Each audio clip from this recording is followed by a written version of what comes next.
अगर नश्वर से पसंदगी नहीं है, कोई नहीं चाहता कि हम नाश हो जाए, कोई नहीं चाहता मेरी इज्जत नाश हो जाए, कोई नहीं चाहता मेरा मकान नाश हो जाए, कोई नहीं चाहता मेरा शरीर नाश हो जाए। नाश आपको पसंद नहीं है तो मानना पड़ेगा कि अविनाशी की मांग है। जय राम जी की। नाश से इनकार, अविनाशी की प्यास। कमजोरी कोई नहीं चाहता है तो जोर की, सबलता की, निर्बलता कोई नहीं चाहता तो सबलता की मांग है, इसलिए आप निर्बलता नहीं चाहते। बीमारी में हम निर्बल हो जाते हैं, लेकिन निर्बल हम बने रहिए हम नहीं चाहते। सबलता की मांग ही निर्बलता की उपरांता की खबर देती है। ऐसे अविनाशी की मांग ही नाश से दूर रखना चाहती है। आप हमारी सबकी अविनाशी की मांग है। ये अविनाशी की प्यास ही नाश से इनकार करा रही है। कोई किसी को कह जा तेरा ये नाश हो जाए तो ये तो बद्दुआ हो जाती, सुनने वाला नाराज हो जाएगा और बोलने वाले को कुछ का कुछ बोलेंगे हम। नहीं, भगवान करे तू अविनाशी रहे, भरया रहे तेरा भंडार, तेरी इज्जत बढ़ी रहे, तू फले फूले, ये अच्छा लगता है। लेकिन तू मुरझा जाए ये कभी अच्छा नहीं लगता। तो जो कभी नहीं मुरझा जाता है उसकी मांग है हमारी। ये शरीर तो मुरझा जाएगा, जवानी मुरझा जाती है, बुढ़ापा मुरझा के मौत में चला जाता है। सुबह का बचपन हंसते देखा, दोपहर की मस्त जवानी, शाम को बुढ़ापा ढलता देखा, रात को खत्म कहानी हम जानते हैं, फिर भी हमारी कहानी खत्म हो जाए ऐसा कोई स्वीकार नहीं करता है। अर्थात आपकी कहानी अमिट हो ये आपकी चाह है। जय राम जी की। बल की मांग निर्बलता का इनकार ही बल की मांग है। अविनाशी की मांग विनाशी का इनकार की खबर देती है। आप विनाश नहीं चाहते, आप विनाश नहीं चाहते, आप मौत नहीं चाहते, आप दुख नहीं चाहते, आप चिंता नहीं चाहते, शोक नहीं चाहते, मुसीबत नहीं चाहते। तो जहां शोक नहीं है, चिंता नहीं है, दुख नहीं है, मुसीबत नहीं है, केवल उसको पाना नहीं है, उसको पाना नहीं है, उसके पास जाना भी नहीं है। न उसको पाना है न उसके पास जाना है। अविनाशी को पाना नहीं है और अविनाशी के पास जाना नहीं है, लेकिन जो विनाशी में मैं फंसा है वो उठाकर अविनाशी की स्मृति में लगा देना है। तो बस इतना ही काम है, लंबा चौड़ा नहीं है। वेदांत ग्रंथ के प्रसिद्ध वेदांत ग्रंथ के रचिता, विचार सागर के रचिता निश्चल दास महाराज ब्रह्मज्ञानी संत थे। अविनाशी में उन्होंने अपने आप को पाया था। वो प्याज का धरू लगा रहे थे, प्याज के छोटे पौधे लगा रहे थे। इतने में एक जाना माना सैयद आया कि हे मुर्शिद, हे महापुरुष।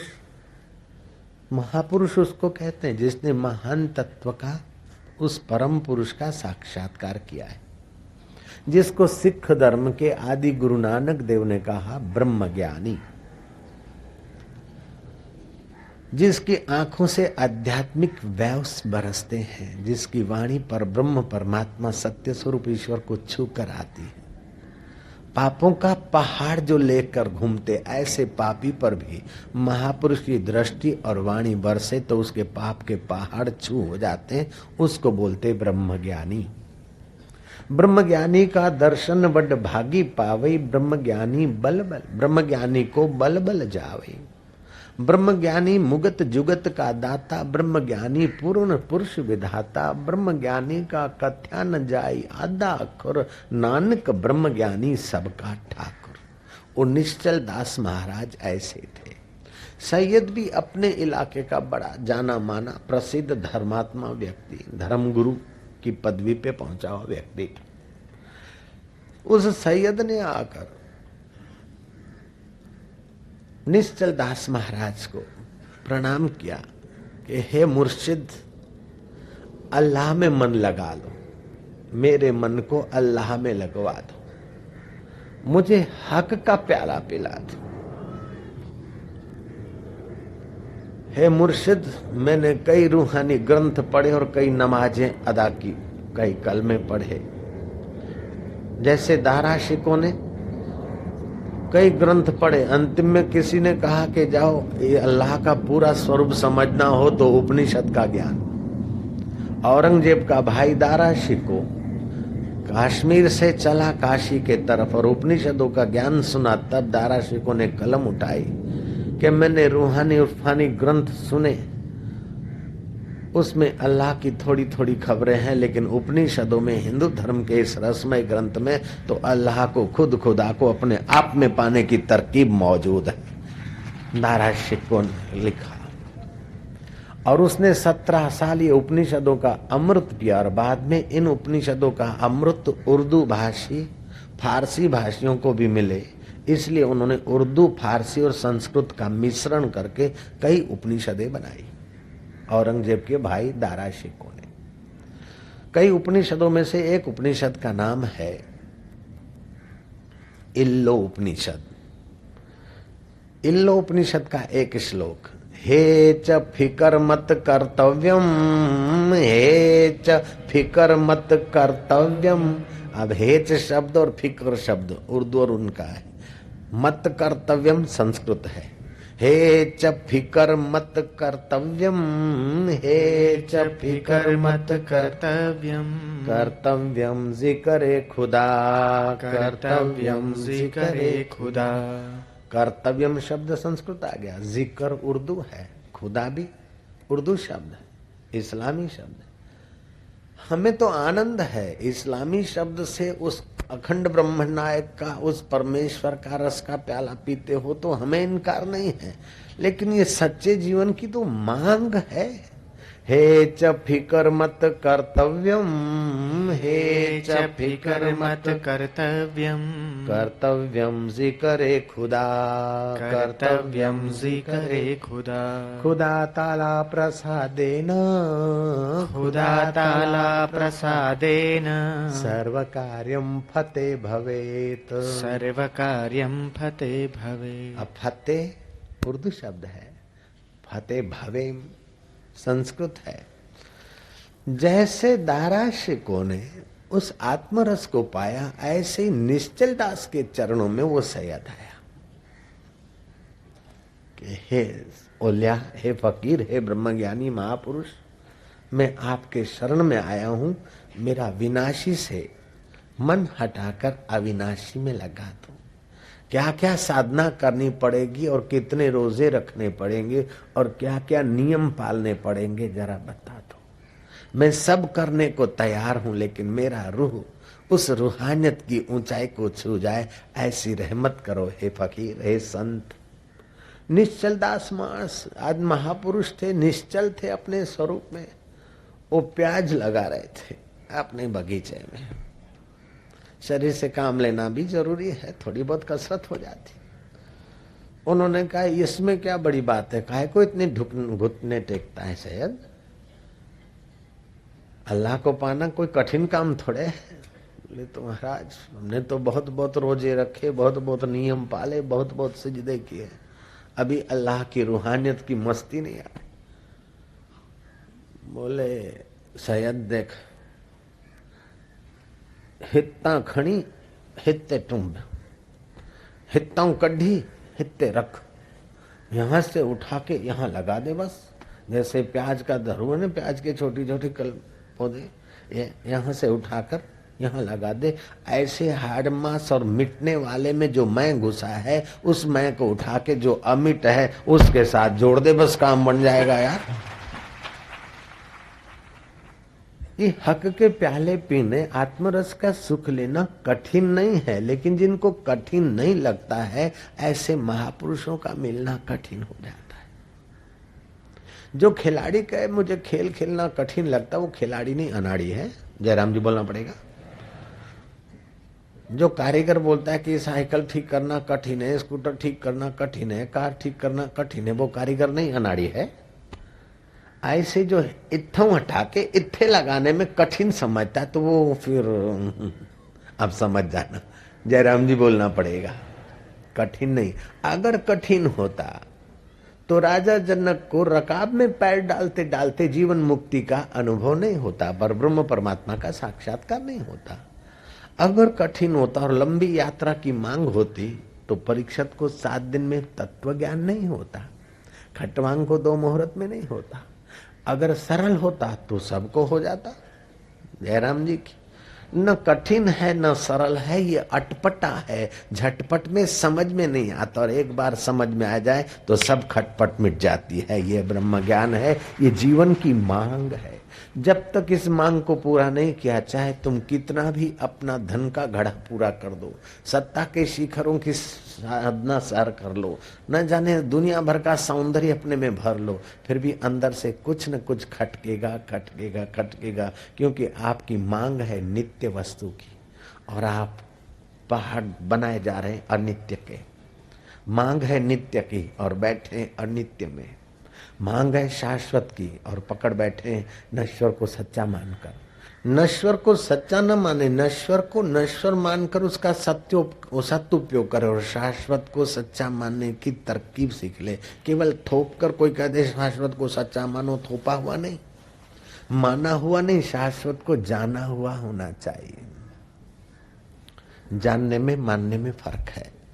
आरंभिक धार्मिक आदमी मान के चलता है, ठीक है, लेकिन सारी जिंदगी मानता मानता में नहीं चलेगी।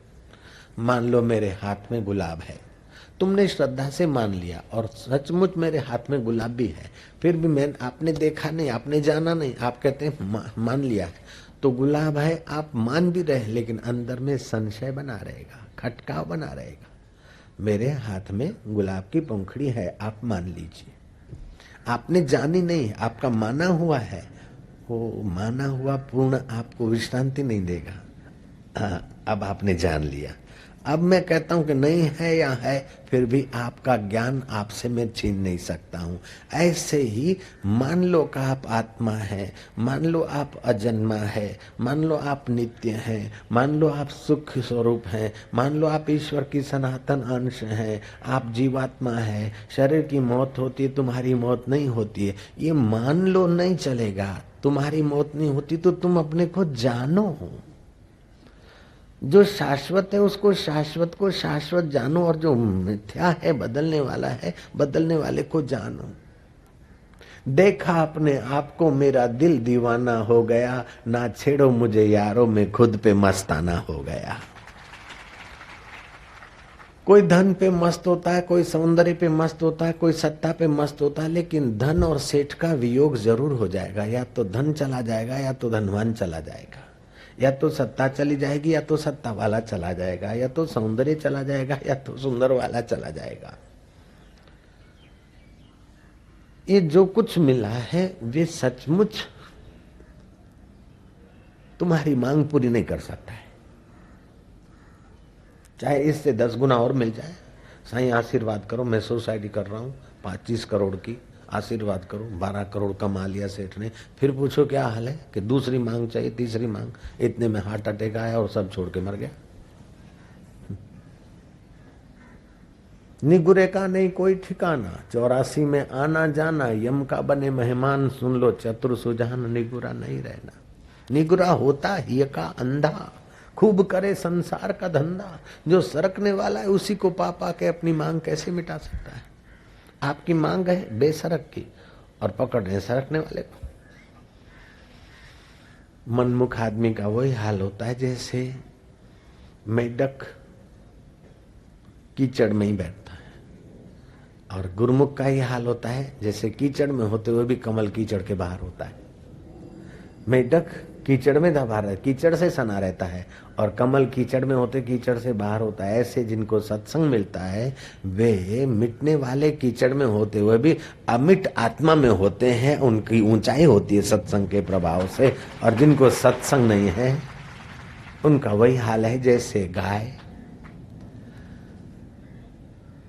गाय के निकट बछड़ा भी है, बगई भी है। बछड़ा ताजा पुष्ट होने वाला दूध पीता है और बगई खून चूसती, चिचिड़। जो जिनके पास आत्मज्ञान नहीं है, गुरुओं की कृपा नहीं है, वो तो बगई जैसा जीवन जीते हैं, प्रकृति माता के नजीक। प्रकृति माता तो दोनों को पुष्ट करने को आती। तो गीता हमारे नित्य मांग की पूर्ति करने का प्रसाद लाती है। गीता सब विद्याओं में राज विद्या जो अत्यंत ऊंची है, श्रेष्ठ है, करने में सुगम है और फल उसका प्रत्यक्ष है, मधुर है, ऐसा ज्ञान देने के लिए आई। समर्थ रामदास ने कहा कि दुनिया में तो कई राजे महाराजे आए चले गए और भी आते रहेंगे, लेकिन कैवल्य मुक्ति सायुज्य मुक्ति कोई राजा नहीं दे सकता है। कैवल्य मुक्ति और सायुज्य मुक्ति तो सच्चा संत महाराजा ही दे सकता है, राजा महाराज चक्रवर्ती नहीं दे सकते।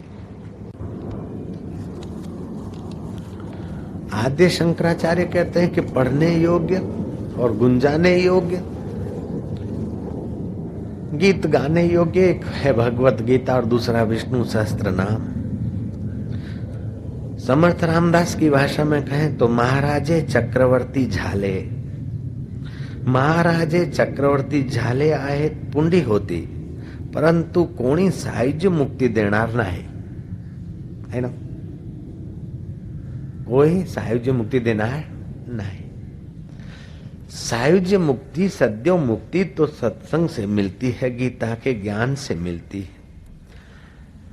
सिख धर्म के सुप्रसिद्ध गुरु गोविंद सिंह कहते हैं, साधु के संग सब कुल उधरे।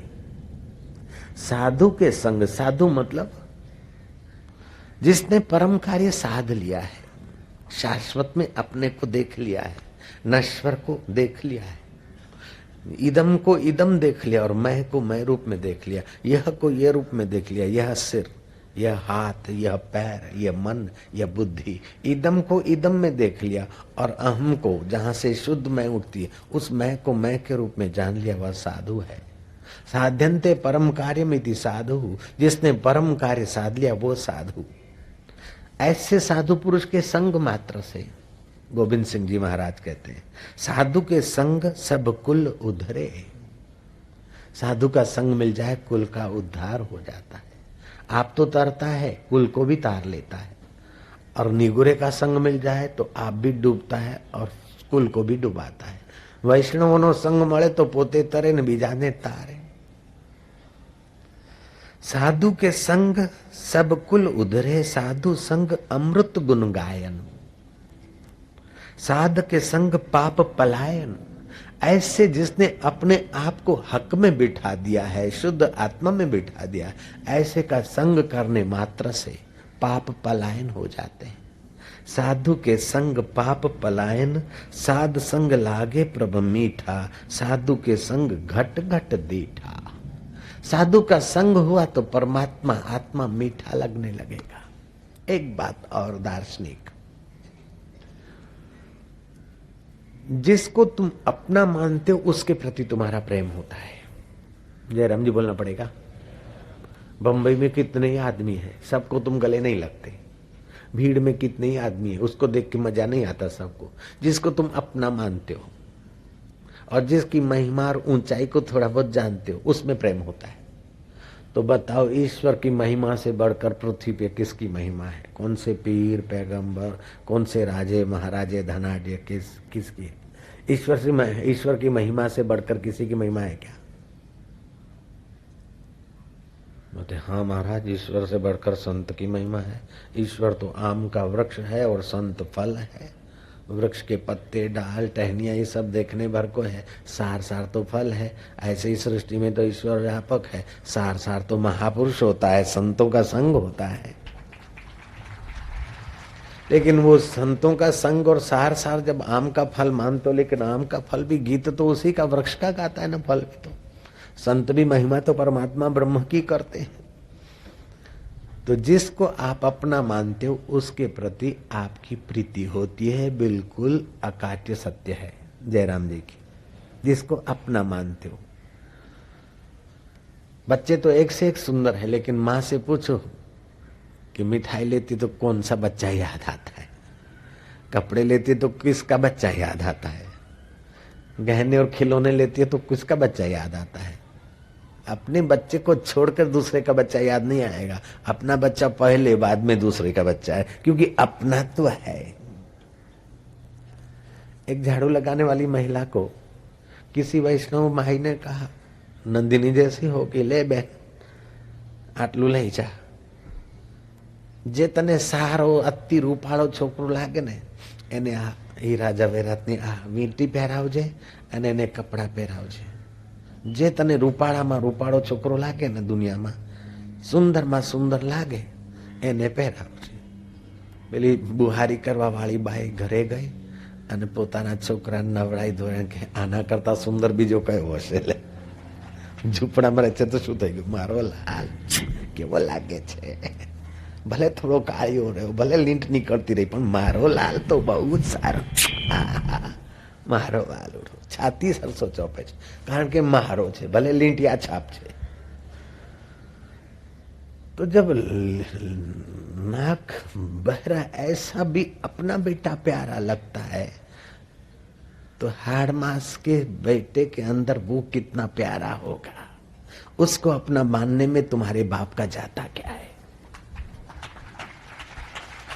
वास्तव में वो तुम्हारा है. कोई भले लोभी कह दे कि ये प्लॉट हमारा है, सोसाइटी हमारी, तेरे बाप की भी नहीं, ले जा ऊपर जरा एक दिन खा ले जा. मैं बिल्कुल आपको घटित घटना बताता हूं, सच्ची बात. अहमदाबाद इंदौर रोड पे अमझेरा है. बोलो है कि नहीं है. भले नहीं देखा लेकिन विश्वास से मानो है. अमझेरा से 28 किलोमीटर दूर पर एक गांव है. उस गांव के लोग बंबई घूमने को आए थे. बिल्कुल सच्ची बात है. आज से 8-10 साल पहले ये अखबार में भी बात छपी थी. अमझेरा वाले ने बताया, वो 2 लोग आए थे, मारवाड़ी रहे होंगे लेकिन देहाती थे. अपना लाम कोट बोट पहन के, पगड़ी वगड़ी पहन के बंबई में आए और यूं यूं घूमने लगे. तो कोई ठग इसके पीछे पड़ गया, उन दोनों के पीछे. देखा कि ये नए बंदे हैं. एक इन ठग ने देखा कि किसी होटल वोटल में तो ठहरते नहीं ताकि कमीशन मिल जाए. कोई ज्वेलरी लेने तो जाते नहीं कि सोनारों से हमारा बंधा हुआ हिस्सा है, ज्वेलरों से वो मिल जाए. आखिर वो ठग थका तो उन दोनों को पकड़ा हाथ से कि तुम क्या देख रहे हो. ऊंची ऊंची मंजिल वो देख रहे थे. क्या देख रहे हो. बोले वो मकान देख रहे थे ऊंचा.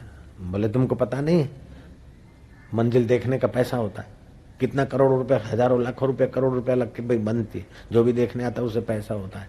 बोलो कितनी मंजिल देखा. एक मंजिल देखने का 5 रुपया लगता है. एक ने बोला मैं तो खाली 5 ही मंजिल देखी. दूसरे को आंख दिखा दे, बोले सच बता तुमने कितनी देखी. उसने बोला मैंने 7 देखी. तो 35 रुपया तू दे दे, 25 रुपया तू दे. उन्होंने 25 दे दिया, दूसरे ने 35 दे दिया. आगे चले दोनों, एक दूसरे को गले लगे कि हमने उस आदमी को उल्लू बनाया क्योंकि मैंने तो 10 मंजिल देखी, खाली 5 ही बताई, 25 रुपया मैंने कमा लिया. और दूसरा कहता है मैंने तो 16 रख देखी थी, उसको 8 ही बताई, 7 ही बताई, बाकी का नफा हो गया. ये घटित घटना है, जोक्स नहीं है, घटित घटना है.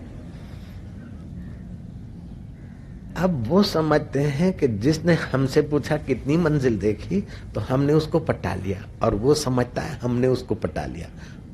जयराम जी की वो जिसने पैसे छीने वो ठग, और जिसने झूठ बोला उसने भी अपने को भी ठगा, उसको भी ठगा. उसको तो क्या ठगना है.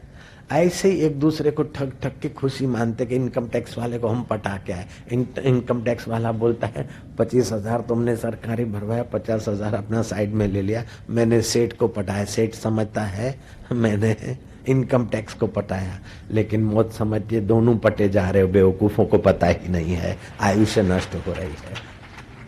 दोनों पटे जा रहे. पड़ा रहेगा माल खजाना, छोड़ त्रियासुत जाना है, कर सत्संग अभी से प्यारे, नहीं तो फिर पछताना है. खिला पिला के देह बढ़ाया, वो भी अग्नि में जलाना है. पंजाब में कहते हैं ओ मेरी धी मेरी धी, मेरी बेटी करके मोह मत कर बंदे, ओ धी ले जान देसी जमाई. ओ मेरी लड़की करके ममता मत कर, ये तो जमाइयों की डिपॉजिट है. जयराम जी के मता मुंझो जे मांझी धी है मुंझी धी है. और मेरा बेटा समझ के मोह मत कर. आजकल की बहू है हम जानते, लड़कियां तो जमाइयों की डिपॉजिट है और बेटे बहुओं की डिपॉजिट है भंजे। और तुम्हारा शरीर शमशान की डिपॉजिट है। तू आत्मा का है, परमात्मा को पाके अमर हो जा, देर मत कर, खोज किसी महापुरुष को। तत्विद्धि प्रणिपातेन परिप्रश्नेन सेवया उपदेशन्ति ते ज्ञानम ज्ञानिनः तत्वदर्शिना। विधिवत जा। मंत्र दीक्षा लिया लेकिन जपता नहीं। जयराम जी की जो साथ में चलेगा वो काम करता नहीं, और जो छोड़ के मरेगा उसी के पीछे मर रहा है। जैसे उन्होंने पटाया ठग को और ठग ने पटाया उनको, ऐसे एक दूसरे को पटा रहे और समझते चतुर है। तुलसीदास ने ऐसे लोगों को गालियां दी है, और गालियां दी कृपा करके दी। श्री कृष्ण ने ऐसे लोगों को 108 सुना मारी है गालियां, गीता में 108 गालियां दी कृष्ण ने। और तुलसीदास ने भी ऐसे व्यक्तियों को गालियां दी। गालियां क्यों दी? करुणा करके, दया करके, वैर से नहीं, नफरत से नहीं, बेवकूफी से नहीं, दया करके गाली दी। जैसे माँ देती ने दया करके, छोरा मुआ मारा साऊ ने लकना लक म्हणजे न तो हनी से चमाट मोचर ये जो पुत्र। ये माँ का दिल जलता है कि जा रहा है अंगारों में, जा रहा है सांप या बिच्छू की बिल में, सांप के बिल में बिच्छू की पूंछ पकड़ रहा है। अरे मरेगा छोरा गडव लखन। ये भी करुणा करके माँ जब गाली देती है। माँ यहाँ हितेशी आदमी जब डांटता है या गाली देता है तो वो हमारे पर दया करता है, और दुष्ट जब गाली देता है तो हमारे से नफरत करता है। कृष्ण ने 108 गालियां दी ऐसे लोगों को जो शाश्वत के लिए जन्मे हैं और नश्वर को पाकर अपने को भाग्यशाली मानते हैं। ऐसे को कृष्ण ने कहा विमूढ़ा, वीआईपी कोटा के मूर्ख हैं। जयराम जी की विमूढ़ा नानु पश्यन्ति ज्ञान चक्षुषा। विमूढ़ लोग वो शाश्वत आत्मा को नहीं जानते हैं, नश्वर देह को मैं और नश्वर देह के साथ संबंधित वस्तुओं को मेरा मानकर मरे जा रहे। ऐसे लोग विमूढ़ है। वीआईपी कोटा के मूर्ख को विमूढ़ बोलते। भी उपसर्ग है। नरा अधमा, वो मनुष्यों में अधम है। आसुरम भावम आश्रिता, उन्होंने आसुरी भाव का आश्रय किया है। जैसे मेढक ने आसुरी भाव का आश्रय किया, दलदल में पड़ा है, और दैवी भाव का आश्रय किया कमल ने, दलदल में होते हुए भी दलदल से बाहर। ऐसे वैष्णव संसार में होते हुए भी संसार के विकारों से, संसार के मौत और आकर्षणों से ऊपर है। एक बात खास ध्यान देने योग्य है। तुलसीदास ने कहा सुमति कुमति सबके उर रही, वेद पुराण निगम असका है। अच्छे बुरे विचारों का पुंज सबके अंदर में रहता है। घृणा, हिंसा, अशांति, उपद्रव, क्रिमिनल स्वभाव, राग, द्वेष, अभिनिवेश ये भी रहता है, और प्रेम, समता, आनंद, माधुर्य, सुख, शांति और प्रभु परमात्मा की मांग ये भी रहता है। अगर वो मांग पूरी होने का सत्संग मिलता रहे तो अच्छे गुण अपने आप विकसित होते हैं, और हीन वृत्तियां और हीन गुण और हीन स्वभाव अपने आप क्षीण हो जाता है। और जिनको सत्संग नहीं मिलता है उनकी हीन वृत्तियां और हीन स्वभाव और हीन गुण हावी हो जाते, और वे बेचारे आसुरी रास्ते चले जाते। बड़े बड़े डाकू, मुगला डाकू जैसा, उसको सत्संग मिला, बड़ा संत बन गया। बालिया लुटारा जैसा सत्संग मिला, बड़े महापुरुष हो गए, वाल्मीकि ऋषि मिल गए। तो जो सत्संग देते हैं, दिलाते हैं, समाज और संत, समाज और ईश्वर के बीच जिनको सेतु बनने का अवसर मिलता है, वे खुद तो तरते हैं और हजारों लाखों लोगों को उतारने का पुण्य भी कमाते हैं। ऐसे लोगों को शास्त्र कहते हैं जिन हरि कथा सुनी नहीं काना, श्रवण रंध्र एहि भवन समाना। जिन्होंने अपने मानुषी जीवन में हरि कथा कानों के द्वारा नहीं सुनी, उनके कान है सांप के बिल जैसे, वे नरा अधम है। ऐसा भागवत में वे दुर्बुद्धि हैं, माँ का यौवन नष्ट करने वाले अभागे पुत्र हैं, और धरती पर भार है। जिन्होंने श्रीमद् भागवत का अमृतपान नहीं किया, वे संसार के राग द्वेष रूपी विष के घूंट भर भर के भीतर ले जाते और विषैले स्वभाव को उत्तेजित करते। इसका मर्डर करवा दूं, उसको मार मरवा दूं, उसका गला कटवा दूं, उसको शूट करवा दूं, तो क्या तुम सुखी हो जाओगे? अगर हो गए होते तो हिरण्यकश्यप और रावण पूजे जाते हैं, जयराम जी की। हिटलर और सिकंदर पूजे जाते हैं। ये कलयुग नहीं करजुग है, एक हाथ में ले एक हाथ में दे। शक्कर खिला शक्कर मिले, टक्कर खिला टक्कर मिले। नेकी का बदला नेक है, बदों को बदी देख ले। इसे तू दुनिया मत समझ भैया, ये सागर की मझधार है। औरों का बेड़ा पार कर तो तेरा बेड़ा पार है। भीष्म पितामह सरसैया पे सोए, जिनको इच्छा मृत्यु का वरदान मिला है, और गंगा के वे पुत्र हैं। गंगा जो बह रही वो गंगा का आदि भौतिक स्वरूप है, और गंगा ने जो जन्म दिया वो गंगा का आदि दैविक स्वरूप है। आदि दैविक स्वरूप से गंगा ने जन्म दिया ऐसा देवव्रत, जिसको श्री कृष्ण श्रेष्ठ पुरुष मानते। श्री कृष्ण कहते युधिष्ठिर, इस समय धरती पर भीष्म पितामह जैसा विद्वान नहीं है, न कोई होगा। भीष्म पितामह जैसा संयमी पुरुष नहीं है। वो धर्म की बात को जानता है, नीति ज्ञान भी उसके पास विपुल है, और संयम का ज्ञान का तो सिरताज है। और युधिष्ठिर स्त्री धर्म, दान धर्म, ये तमाम प्रकार के धर्म और राजनीति धर्म भी जानता है। उसके पास मानो विद्या का ज्ञान का खजाना है। युधिष्ठिर चलो मैं तुमको उनसे ज्ञान दिलाता हूं।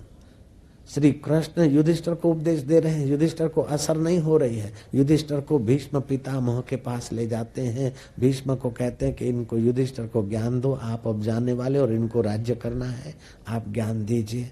बोले मैं युधिष्ठिर को ज्ञान तो दूंगा, लेकिन कृष्ण मेरे सवाल का जवाब तुम पहले दो।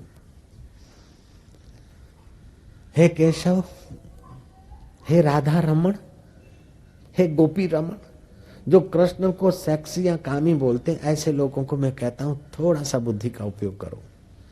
जो काम जीत है, 125 साल का ब्रह्मचारी है, 52 वर्ष तक सरसया पे पड़ा है, बाणों की सया पे। जब अर्जुन ने बाण मारे हैं तो ऐसा नहीं कि अर्जुन ने बाण धरती में खोस दिए और भीष्म उस पर लेट गए, ऐसा नहीं। सामने से छाती से निकले हैं और पीछे, और उन्हीं बाणों पर पड़े हैं। जब बाणों पे पड़े हैं भीष्म, तो भीष्म कहते हैं तकिया चाहिए मुझे, तकिया दो। दुर्योधन और कर्ण कोमल कोमल गद्दे तकिए लाए, बोले नहीं, वीरों जैसा तकिया लाओ, वीर तकिया लाओ। अर्जुन को बुलाओ, वही वीर अर्जुन है, मुझे तकिया देगा। अर्जुन से 3 बाण फिर सिर में लगवाए और तकिए का उपयोग किया। कितना होगा भारत के उस ब्रह्मचारी और महापुरुष के अंदर देह से अपने को विरक्त मानने का सामर्थ्य। शाश्वत जीवन को कितना मैं रूप में मानते होंगे और मिथ्या को कितना मिथ्या रूप में जानते होंगे। ऐसे भीष्म पितामह कहते हैं कृष्ण को, कृष्ण मेरे प्रश्न का एक उत्तर दो तुम। मैं मानता हूं कि कर्म का फल ही भोगना पड़ता है। को काहू को नहीं सुख दुख करिदाता, निज कृत कर्म भोगत ही भ्राता। ये मेरे कर्मों का फल ही मैं भोग रहा हूं, सरसया पर पीड़ा सह रहा हूं। मैं मानता हूं कृष्ण, लेकिन मैंने इस जन्म में ऐसा कोई क्रूर कर्म किया नहीं, तो मैं मानता हूं कि अगले जन्म का होगा। तो मैंने ध्यान करके अगला जन्म देखा, उसमें नहीं दिखा तो और अगला और अगला, अगले से तगला, तगले से अगला, अगले अगले अगले अगले अगले अगला से अगला, अगला से अगला, करते करते 72 जन्म तक मैं रिवर्स में गया, पीछे गया। पिछले 72 जन्मों में मेरा ऐसा कोई कठोर कर्म नहीं है कि जिसका फल मुझे ये मिले। तो केशव बताइए ये कौन से कर्मों का फल है? और कर्म का फल ही जीव भोगता है, ये भी मैं मानता हूं। कृष्ण मुस्कुराए। कृष्ण कहते पितामह आप 72 जन्म तक पीछे गए, रिवर्स में गए, एक जन्म और जाकर देख लो। आज से ठीक 73वें जन्म में आपने आंकड़े के पत्ते पर जो वो जीव होता पंख वाला तेल हरा हरा, उसको पकड़ के बावल के शूल खोसे थे, पूरे शरीर में खोसे थे। थोड़ी देर के बाद उसके सिर में भी 3 खोसे थे। वही आपको तकिया और वही आपको सरसया पर सुलाने का कर्म का फल आप भोग रहे। अवश्यमेव भोक्तृत्वम कृतम कर्म शुभाशुभम। अवश्य में भोगना पड़ता है किए हुए कर्मों का, शुभ अशुभ कर्म का फल। हाँ, अशुभ से बचे और शुभ कर्म करके ईश्वर की तरफ भेज दे तो ईश्वर फिर अपने हृदय में प्रकट हो जाता है। नहीं तो शुभ कर्म का फल ईश्वर देता है। शुभ कर्म करो, उसका फल 10 गुना मिले, 100 गुना मिले, जैसे भाव से करते हो। अगर अनंत गुना फल चाहते हो तो शुभ कर्म करो और ईश्वर को अर्पण कर दो, तो ईश्वर ही अनंत है, वो तुम्हारे हृदय में प्रकट हो जाएगा। फिर तुम्हारे जन्मों का अंत हो जाएगा, अज्ञान का अंत हो जाएगा। ईश्वर प्रीति अर्थ है। कोई वाहवाही की प्रीति के लिए करते, कोई धन बढ़ाने के लिए शुभ कर्म करते, कोई यश बढ़ाने के लिए शुभ कर्म करते, कोई स्वर्ग में जाने के लिए शुभ कर्म करते। उनकी भावना के अनुसार वो उनको तो मिलेगा। लेकिन जो ईश्वर को पाने के लिए शुभ कर्म करते हैं, अनंत को पाने के लिए शुभ कर्म करते हैं, तो उनके कर्मों का अंत यहाँ हो जाता है और उनको अनंत की प्राप्ति हो जाती है।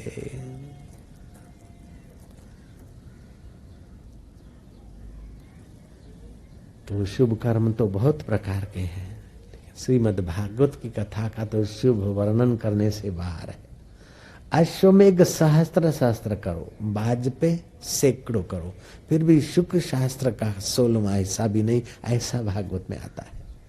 अश्वमेघ सहस्त्राणि, अश्वमेघ सहस्राणि, बाजपे शतानि च, बाजपे शतानि च, शुकशास्त्र कथायाश्च, शुकशास्त्र कथायाश्च, कलानार्हन्ति षोडशीम्, कलानार्हन्ति षोडशीम्। अश्वमेघ से हजारों कर लो, बाज पे सैकड़ों कर लो, लेकिन शुक्र शास्त्र भागवत कथा का 16वां हिस्सा भी नहीं, ऐसा शास्त्र कहते हैं।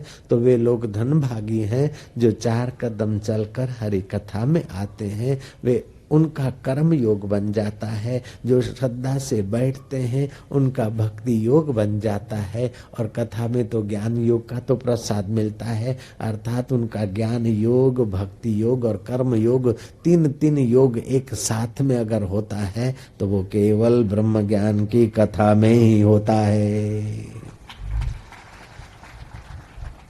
कथा कीर्तन कलि विषय, कथा कीर्तन कलि विषय, भव सागर की नाव, भव सागर की नाव, कह कबीर भव तरन को, कह कबीर भव तरन को, और नाही उपाय, और नाही उपाय। हरि हरि हो।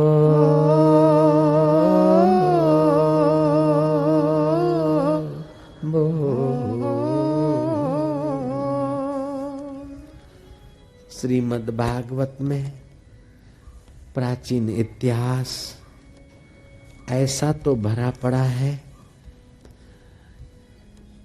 उस साहित्य में बड़ा उपयोगी, कल्याणकारी, सत्य, प्रेम, औदार्य और हक का सुख पाने वाला मार्गदर्शन भरा है। हमारे प्राचीन इतिहास में उद्बोधक कथाएं, नीति कि गूढ़ रहस्य लोग समझ सके उस भाषा में गूंथे हुए हैं।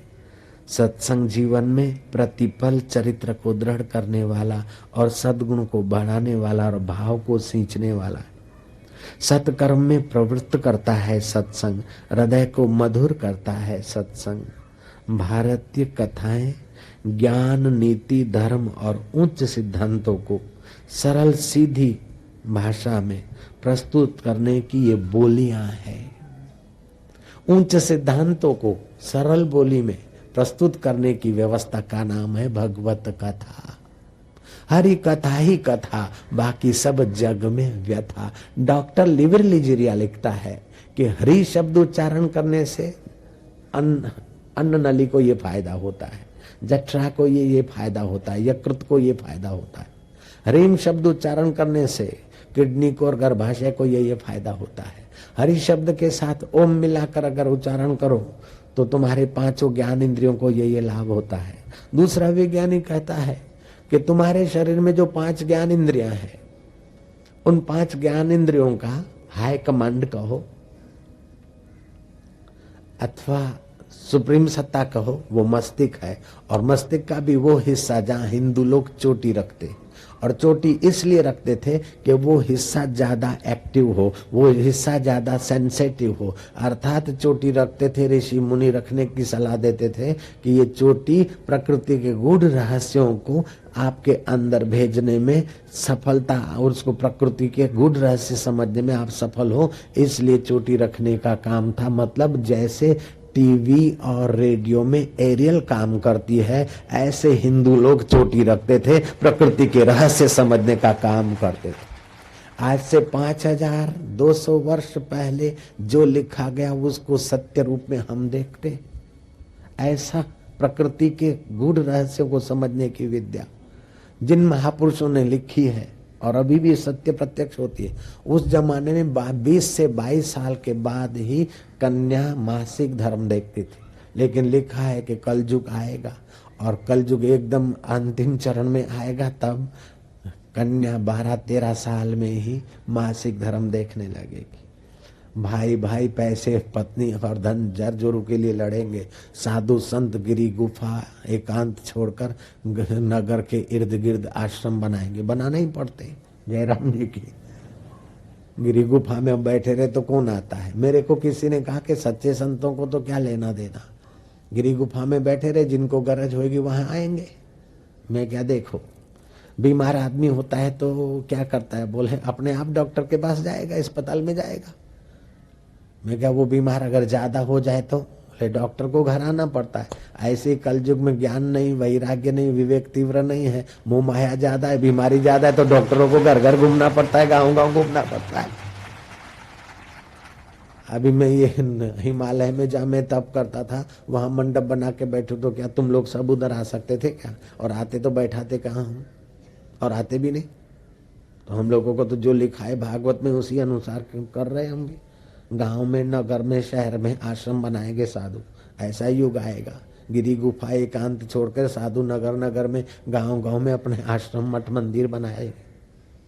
अरे स्त्रियां बाजारों में वाणिज्य व्यापार भी करेगी, ऐसा युग भी आएगा। पहले तो हाउस में ही रहती थी। वो जो 5000 वर्ष पहले लिखा था उस समय लोग बोलते थे इम्पॉसिबल, लेकिन अब पॉसिबल है कि नहीं। ऐसा भी युग था, तुमको सुनकर आश्चर्य होगा कि पुरुषों के गर्भ से बच्चे पैदा होते थे, किसी को बोलना मत। स्त्रियां जैसे इस समय जैसे पुरुष संभालते हैं, स्त्रियां घर काम और बच्चे को जन्म देती है, ऐसे स्त्रियों की जगहों पे पुरुषों को करना पड़ता था और पुरुषों का मैनेजमेंट स्त्रियां करती थी। ऐसे युग भी आए और चले गए। ये योग वशिष्ठ महारामायण में काकभूषण ने कहा कि कई युग मैंने देखे, एक युग ऐसा भी आया था। तो युग बदलते जाते, दिन बदलते जाते, साल बदलते जाते, शरीर बदलते जाते, भाव बदलते जाते, मन बदलते जाते, निश्चय बदलते जाते हैं, फिर भी कोई अबदल है, वो हक है, वो आत्मा है, वो परमात्मा है। उसका जामा एक बार मिल जाए पूरा तो फिर प्रकृति और प्रकृति के रहस्य यूं खुल जाते हैं और आप मुक्त आत्मा हो जाते हैं। जो लोग इस इधर की चीजें, जैसे उसने कहा ना, मैं तो यार देखी तो 10 मंजिल, लेकिन उसको मैंने तो 5 ही मंजिल बोले, अपने 25 रुपये बच गए। दूसरा बोलता मैं तो 14 मंजिल देख रहा था, आखिरी तक देखा मैंने तो, लेकिन उसको तो मैंने 7 ही बोला, 7 मंजिल मैंने उसको पटा लिया। वो अपने को बोलते हम सियाने और वो ठग समझता है हम सियाने, लेकिन दोनों ठगे जा रहे ना। ऐसे हम लोग संसार की सियाणप में एक दूसरे को ठग के अपने को सियाणा मान रहे, लेकिन काल के द्वारा हम ठगे जा रहे हैं। ऐसे लोगों को तुलसीदास गाली देते हैं, मीठी गाली देते हैं, करुणा करके। चतुर आदमियों को कहते तुलसीदास, चतुराई चूल्हे पड़ी, चतुराई चूल्हे पड़ी, चतुराई चूल्हे पड़ी, चतुराई चूल्हे पड़ी। पूर्व पर्यो आचार, पूर्व पर्यो आचार, तुलसी हरि के भजन बिना, तुलसी हरि के भजन बिना। चारों वरन चमार, चारों वरण चमार। ये चमड़े वाले शरीर को मैं माना, चमड़े वाले शरीर से पैदा हुए बाल बच्चों को मेरा माना, तो ये चमड़े को पोष पोष के जीवन पूरा कर लिया। सारी चतुराई सारी अकल इस हाड़ मास के शरीर को जिलाने नहलाने खिलाने और इसी को बड़ा बनाने में लगा। लेकिन ये शरीर किसका बड़ा रहा, किसका टिका सदा।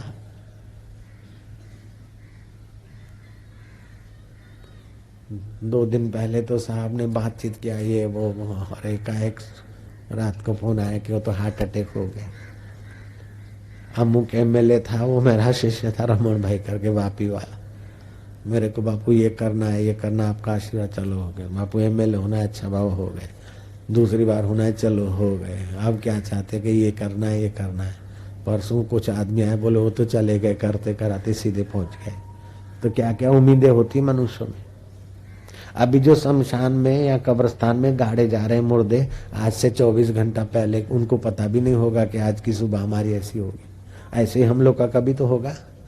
तो अनित्य को नित्य रखने की कोशिश में, दुख रूप को सुखी बनाने की कोशिश में, नश्वर को शाश्वत बनाने की कोशिश में। अरे तू शाश्वत को शाश्वत जान ले, नश्वर का सदुपयोग कर ले तो बेड़ा पार। मेरे पीछे एक साधु पड़ा था, तुम इतने प्रसिद्ध हो, हम दोनों मिलकर समाज का कल्याण करेंगे। मैं क्या कल्याण करने में तो मैं आपके विचारों से सहमत हूँ, लेकिन मिलकर क्या नेता जैसा अपने को कुछ पैसा छीनना है या कुछ पद पाना है या कुर्सी पाना है। बोले नहीं नहीं समाज का कल्याण करेंगे। मैं क्या चलो करेंगे, मिलके करें। वैसे तो संत हृदय से तो एक दूसरे से मिले होते, लेकिन आप बोलते यूनियन बनाए, चलो हम बनाते तो क्या कल्याण करेंगे। जय राम जी की। बोले ऐसा करो आसाराम जी, लोगों को मेरे पास भेजो। मैं कहा ठीक है, मान लो भेज लिया। बोले आप भी मेरे से थोड़ा जान लो। मैं क्या चलो जान लेते, आपका सिद्धांत क्या है। बोले ऐसा प्राणायाम करना चाहिए, ऐसा ऐसा सुदर्शन क्रिया करना चाहिए, ऐसी फलानी क्रिया करना चाहिए, इससे अपना रक्त शुद्ध होगा। मैं क्या होगा, चलो। फिर बोले फिर नस नाड़ियाँ शुद्ध होगी। मैं क्या मान लिया। फिर बोले फिर अपनी हड्डियाँ शुद्ध होगी। मैं क्या है, बोले हाँ हड्डियाँ भी शुद्ध हो जाएगी। मैं क्या चलो मान लिया। फिर बोले सारा शरीर शुद्ध हो जाएगा। मैं क्या चलो। फिर बोले तभी भगवान का दर्शन होगा। मैं क्या कितना भी हड्डियों को बदलो और रक्त को बदलो, लेकिन रोटी खाओगे तो विष्ठा बनेगी, वो शुद्ध रहेगी क्या। पानी पियोगे गंगा जल तो पेशाब बनेगा, वो शुद्ध रहेगा क्या। जयराम जी की। अरे वाह वाह, ये अशुद्ध 5 भूतों का थैला है, इसको कितना भी मलो, कितना भी प्राणायाम करो, कितना भी चेंज करो। प्राणायाम करने में मैं सहमत हूँ, शरीर को स्वस्थ रखने में मैं सहमत हूँ, लेकिन ये हड्डियां बदल जाए, खून बदल जाए, पूंछड़ा बदल जाए, ढींगना बदल जाए, एकदम काया बदल जाए, दिव्य काया मिल जाए, फिर भगवान मिलेगा। ऐसा अगर होता तो परीक्षित को 7 दिन में कैसे मिलता। जयराम जी की। रामकृष्ण परमहंस को भी तो शरीर में तो वही रक्त था, रमन महर्षि को भी वही, जनक को भी वही, मेरे लीलाशाह साईं का भी वही रक्त, और खाते थे तो शरीर में जो बनना चाहिए वही बनता था। अगर तुम खाना खाते और मल नहीं बनता है तो बीमार हो जाओगे। जयराम जी, खाना खाते हो और वो खाना जिस प्रोसेस से गुजरता है नहीं गुजरे तो आपका जीना मुश्किल हो जाएगा। तो ऐसी ऐसी कोई बात पकड़ के चलते तो फिर मजा नहीं आता। जो गीता में कहा है, भागवत में कहा है, उपनिषदों में कहा है, जिस रास्ते से महापुरुष पहुंचे उस रास्ते चलो तो बड़ा आसान हो जाता है। हमारा वैदिक धर्म, सनातन धर्म आपका गृहस्थी जीवन नहीं छुड़वाना चाहता है, आपका धंधा नौकरी नहीं छुड़वाना चाहता है, केवल आपके और ईश्वर के बीच की दूरी मिटाना चाहता है। जयराम जी की। आपकी और ईश्वर के बीच में जो बेवकूफ़ी है वो हटाना चाहता है। जैसे आप कॉलेज में एग्जाम देने के दिनों में घर से कुटुंब से थोड़ा एकांत में पढ़ते हैं, ऐसे थोड़ा समय भले आप संत के जीवन के अनुसार जियो, एकांत में जियो। ये ऐसा ही है जैसे पेपर के दिनों में विद्यार्थी ज्यादा लग जाता है। तो ये गीता ऐसा ग्रंथ है कि युद्ध के मैदान में जो एकांत अरण्य में गिरी गुफा में जो योग किया जाता था, वो युद्ध के मैदान में योग की बात गीता ले आई। हाथी चिंगाड़ रहे हैं, घोड़े हुंकार रहे हैं और प्रतिशोध की आग से जल रहे योद्धे, वहां ज्ञान की सरिता बही है।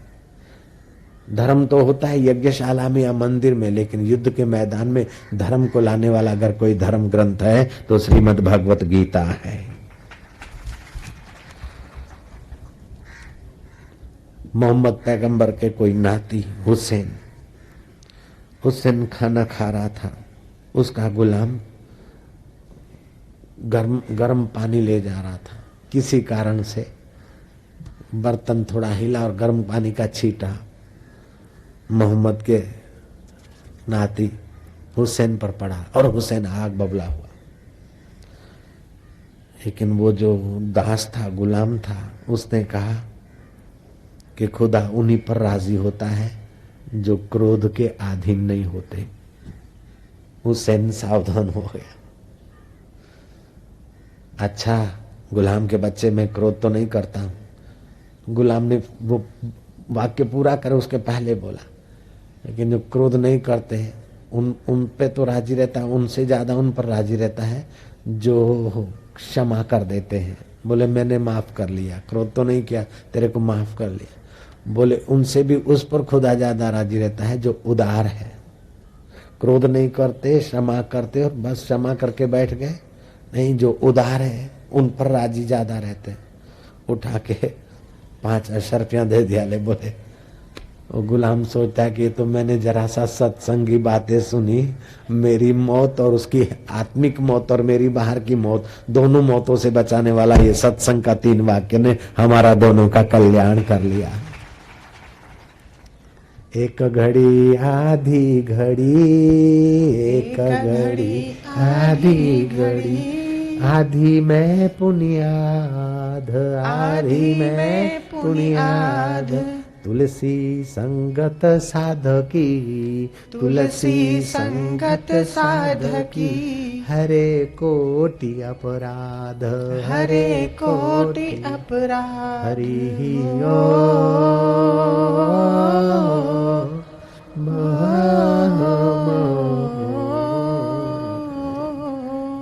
श्रीमद् भागवतम पुण्यम, श्रीमद् भागवतम पुण्यम, आयु आरोग्य पुष्टिदम, आयु आरोग्य पुष्टिदम, श्रवणात् पठनादपि, श्रवणात् पठनादपि, सर्व पापै प्रमुच्यते, सर्व पापै प्रमुच्यते। दीनता हीनता पाप ताप को निवृत्त करके आयु आरोग्य और पुण्य प्रदान करने वाला श्रीमद् भागवत है। इसको सुनने और पढ़ने मात्र से आदमी का पाप बढ़ता है ना, पाप ताप क्षीण होता है, पुण्य बढ़ता है, अकाल मृत्यु टलती है, आयुष्य बढ़ता है, आरोग्य बढ़ता है।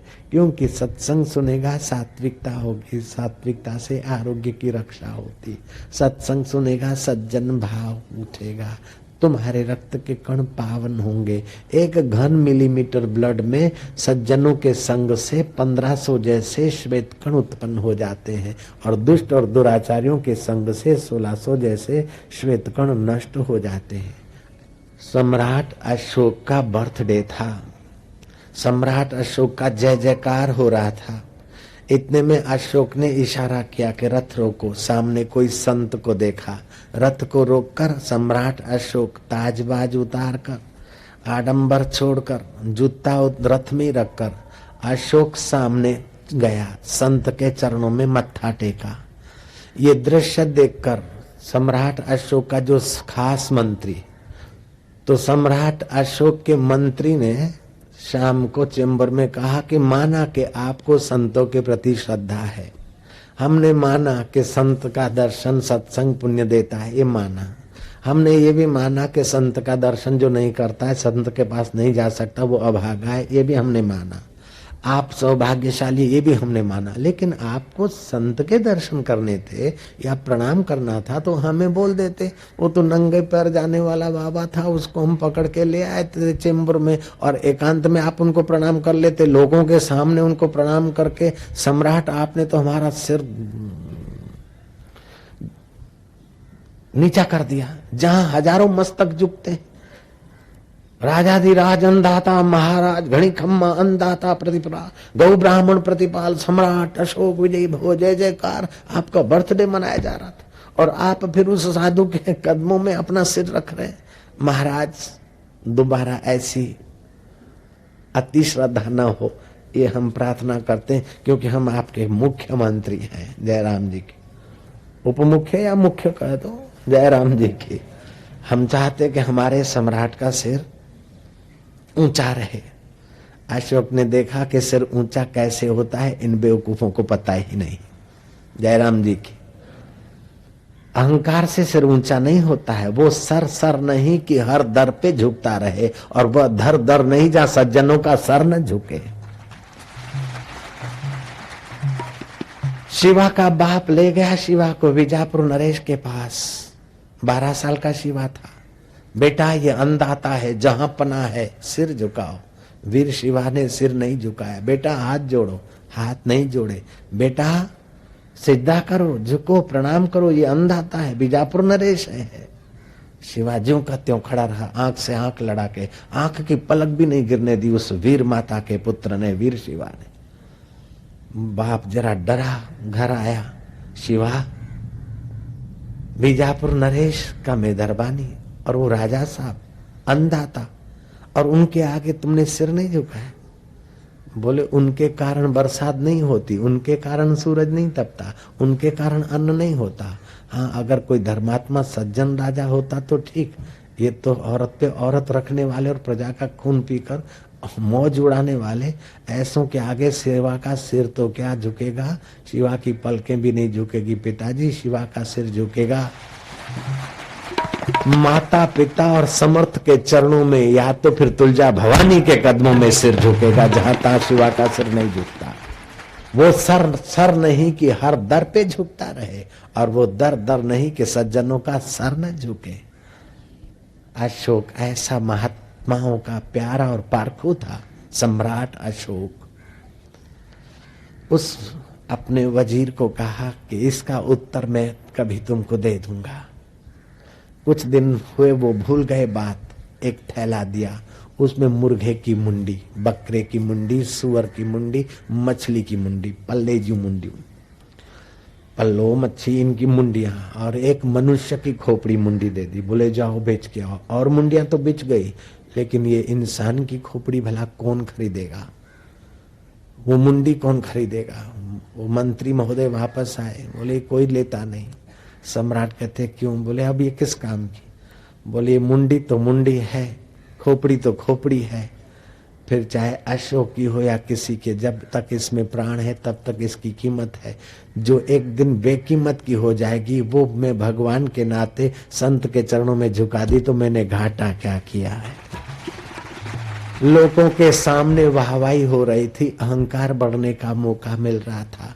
अगर अहंकार आता है तो आदमी फिर रास्ता भूल जाता है। लोगों के सामने वाहवाही होती और अहंकार बढ़ता है, तो लोगों के सामने मैंने संत के पैर पकड़ के अपने अहंकार की मुसीबत को उनके चरणों में गिरा दिया। तो कमी मैंने क्या की, घाटा मैंने क्या किया?